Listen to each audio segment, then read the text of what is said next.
Olá, eu sou o professor João Neto e hoje vamos conversar um pouco sobre a resposta imune aos vírus. Antes de começar a nossa videoaula de hoje, você precisa saber que a resposta imune aos vírus ela apresenta algumas características gerais que são compartilhadas com outros micro-organismos. Então, a resposta imune que acontece contra os vírus, parte dessa resposta também acontece contra protozoários, parte da resposta também acontece contra bactérias e outros seres. Então, como característica principal, ou como características principais, nós temos que ela é mediada por mecanismos, a resposta imune aos vírus, ela é mediada por mecanismos tanto da imunidade inata, quanto da imunidade adaptativa, seja essa imunidade adaptativa humoral ou celular, e que em algumas situações os mecanismos dessas ditas respostas imunes podem se sobrepor a outros, ou seja, em algumas situações uma resposta inata, por exemplo, pode acontecer de forma mais vigorosa do que um outro tipo de resposta e assim por diante, o que vai garantir ao final uma resposta imune protetora do hospedeiro contra aquele agente infeccioso. Ao longo do tempo, uma outra característica também que é marcante, especialmente na resposta contra os vírus, é que eles desenvolveram mecanismos de evasão, ou seja, de se eliminar ou de se evadir da resposta imune do hospedeiro, como forma de burlar os mecanismos imunes e dessa forma então conseguir perpetuar a infecção. Outra coisa importante também é que as lesões decorrentes das infecções, elas podem ser consequência direta não apenas da ação do próprio vírus, mas sim da própria resposta imune. A própria resposta imune do hospedeiro é o fator desencadeador então dessa resposta ou desse dano que pode ser observado no hospedeiro.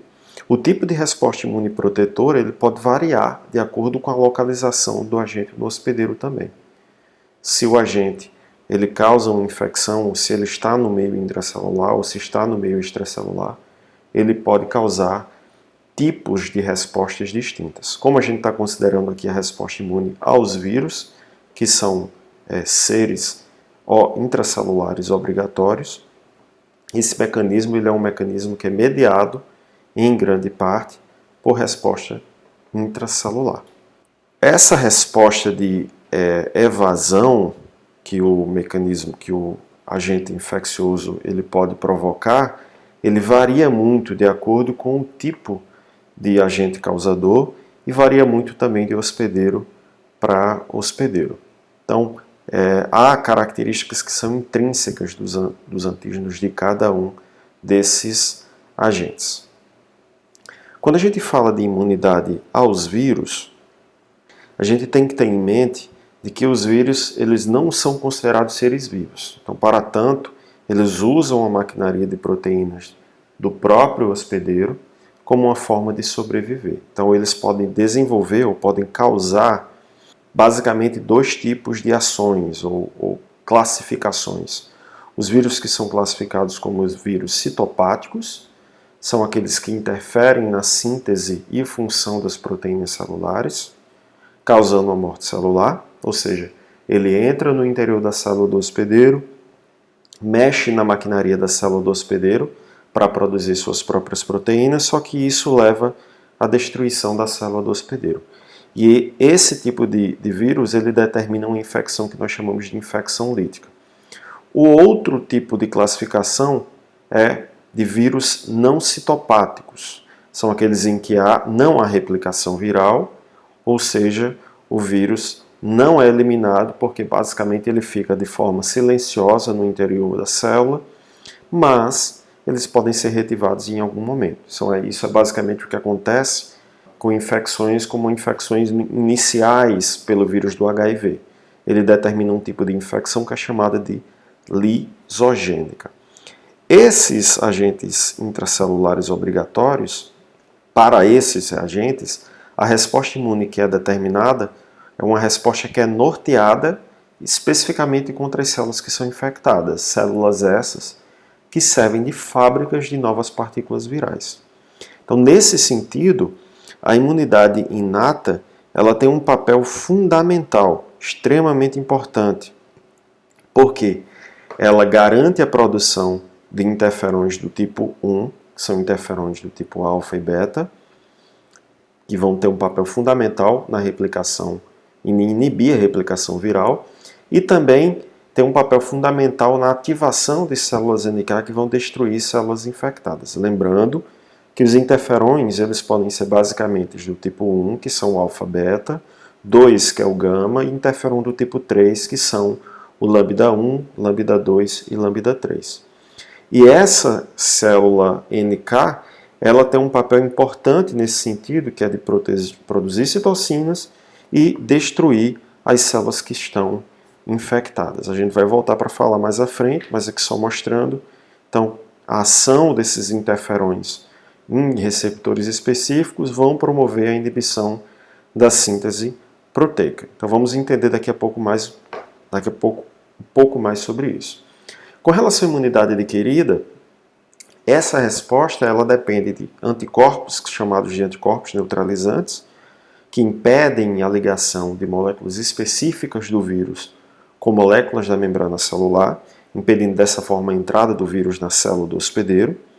E tem também uma defesa que é mediada pela imunidade celular, imunidade adquirida celular, especialmente a exercida pelos linfócitos T e CD8, linfócito T citotóxicos, que vão destruir ou que vão matar aquela célula que está infectada pelo vírus. Então, tem um papel importante na resposta do tipo TH1, com a produção também de interferon gama. Então, em muitas situações, a infecção viral maciça ou em grande monte, ela resulta num processo de lise celular intensa. Essa lise celular acaba causando patologias específicas, como é o caso que se é observado, por exemplo, nas hepatites virais. Então, aqui observando essa imagem, nós podemos ver que essa imunidade inata aos vírus que nós falamos agora há pouco, ela pode ser desempenhada pela ação dos interferões do tipo 1, que vão atuar em células específicas, promovendo a indução de enzimas que bloqueiam a replicação viral, garantindo o chamado estado antiviral. E ela tem também um papel, a imunidade inata tem um papel também ativando as células NK para que seja feita a destruição das células que são infectadas. Lembrando que esses interferões do tipo 1, eles podem ser produzidos por quase qualquer tipo celular do corpo, se esse tipo celular estiver infectado por um vírus. E ainda, uma outra coisa importante, é que nesse contexto de infecção viral, ou de resposta imune contra vírus, as células dendríticas chamadas de plasmocitoides, que são células especializadas na produção de interferon, ela tem um papel muito importante. Então, estima-se que grande parte da resposta imune inata pela produção de interferões seja produzida ou seja derivada da ação dessas células dendríticas plasmocitoides. Essa célula pode ser estimulada a produzir altos níveis de interferões tipo 1 após uma exposição a vírus ali nas redondezas, mesmo que ela não esteja infectada. Então, mesmo ela não estando infectada, ela consegue promover, então, a sua ativação. Essa imagem aqui seguinte, a gente mostra um pouco como é que é a dinâmica, então, da infecção ao longo do tempo, então, dias após a infecção viral, aqui mostrada na abscissa. E na ordenada aqui, nós conseguimos ver a magnitude da resposta. Então, aqui mostrando dois momentos distintos. Em A, nós conseguimos ver a cinética das respostas imunes, tanto inata quanto adaptativa, numa infecção viral, mostrando no início da imunidade inata sendo responsável pela produção de interferões tipo 1 de células NK, e aí você tem um aumento no título dos anticorpos, dos títulos de antivírus. A partir de um certo momento você tem um platô, e aí você tem também, consegue observar a imunidade adaptativa atuando. Ela tem um aumento aqui da resposta de células T, CD8 específicas e a produção de anticorpos. E aqui abaixo, na letra B, nós conseguimos ver então os mecanismos pelos quais a imunidade inata e a imunidade adaptativa erradicam as infecções virais. Então essa imunidade inata ela é mediada por interferões do tipo 1 que previne a infecção gerando o estado antiviral.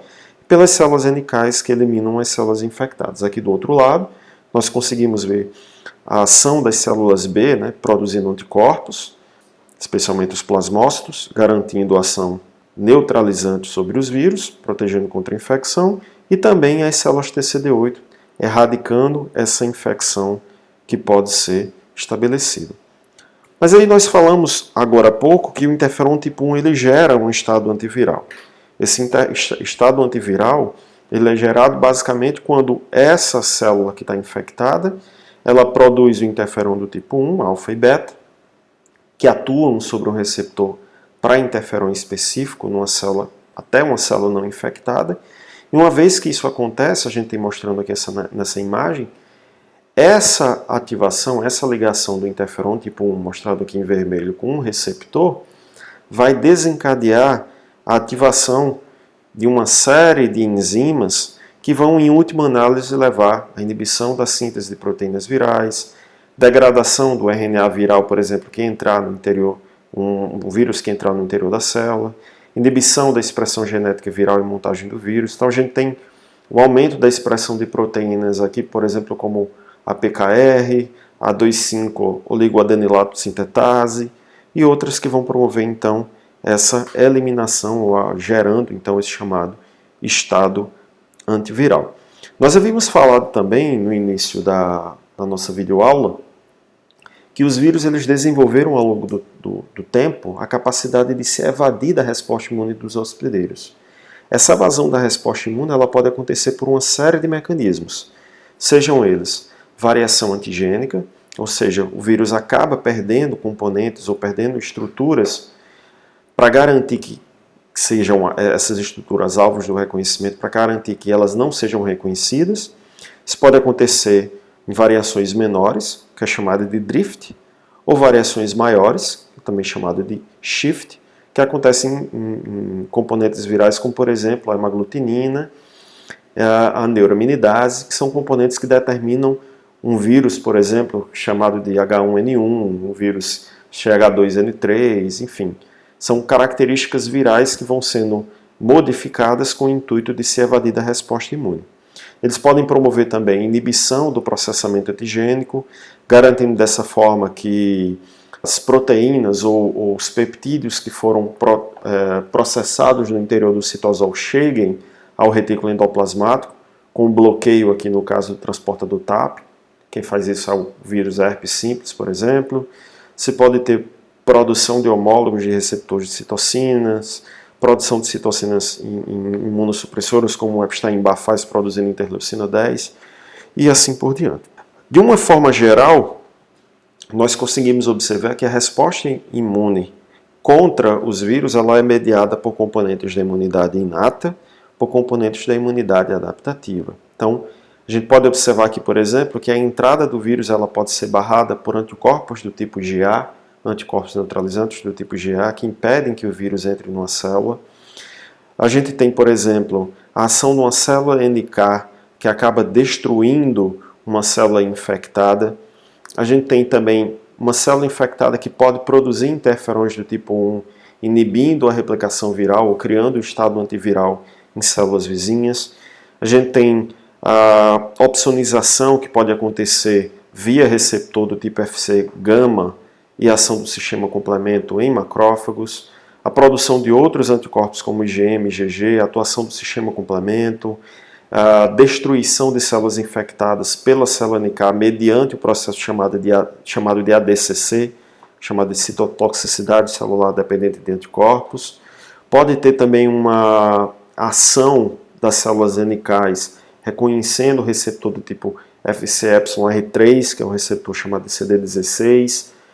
Enfim, a ação de macrófagos, promovendo fagocitose, morte dessas células que são infectadas, produção de moléculas antivirais como TNF-alfa, óxido nítrico, interferon-alfa e assim por diante. Então, uma coisa que tem que ser levada em consideração, que tem que se ter em mente, é que em muitas situações, nós já havíamos falado nisso no começo da nossa videoaula, mas em muitas situações há inúmeras consequências patológicas das respostas imunes. Essas consequências patológicas elas podem ser advindas da produção em grande quantidade de citocinas e ativação imune excessiva, que a gente chama de hipercitocinemia. Então, ou tempestade de citocinas é uma situação em que o sistema imune ele se ativa de forma descontrolada e pode acabar causando destruição e dano no hospedeiro. Um exemplo clássico disso pode ser observado na Covid-19, infecção causada pelo SARS-CoV-2. A gente tem também a produção de anticorpos neutralizantes, mas que sejam anticorpos fracos, ou que tenham uma capacidade reduzida de neutralizar. Dessa forma, eles poderiam amplificar a infectividade viral por um fenômeno chamado de ADE, ou infecção viral dependente de anticorpos. Nessa situação, por exemplo, em macrófagos, que é observado em macrófagos, o macrófago acaba se ligando à porção FC das imunoglobulinas que estão ligadas aos vírus e acabam aumentando a infectividade viral. É o que acontece, por exemplo, na dengue, quando a gente tem, num primeiro momento, a infecção por um tipo de vírus do dengue, um subtipo, imagine o dengue tipo 1, e aí você cura, e aí você produz anticorpos contra o vírus da dengue do tipo 1, e aí em seguida, ou tempos depois, você se infecta pelo vírus do tipo 2. Quando isso acontece, você acaba produzindo os anticorpos que foram gerados contra o vírus da dengue do tipo 1, eles podem acabar favorecendo ou amplificando a doença, no caso causada pelo outro subtipo da dengue, porque eles acabam entrando na célula, aproveitando esse fenômeno chamado de ADE, ou chamado também de infecção viral dependente do anticorpo, para entrar no interior da célula, sabendo ou visto que o macrófago ele vai se ligar à porção FC da imunoglobulina, do anticorpo, e ele vai acabar internalizando, aumentando essa infectividade. Outra coisa que pode acontecer também, como consequência patológica, são que anticorpos antivirais eles podem acabar formando imunocomplexos, que podem causar danos teciduais, se depositando em vários lugares do corpo, gerando reações em vasos, em pequenos vasos. E um último ponto também que pode ser observado seria a autoimunidade, que também pode acontecer, uma vez que você tem com a destruição celular a exposição de certos componentes proteicos que antes não eram expostos. Então você pode acabar gerando o reconhecimento de proteínas próprias que até então não eram apresentadas, e isso pode acabar gerando um fenômeno de autoimunidade. Bom, pessoal, basicamente era isso. Espero que vocês tenham gostado. Espero vocês, então, na nossa próxima videoaula. Até lá!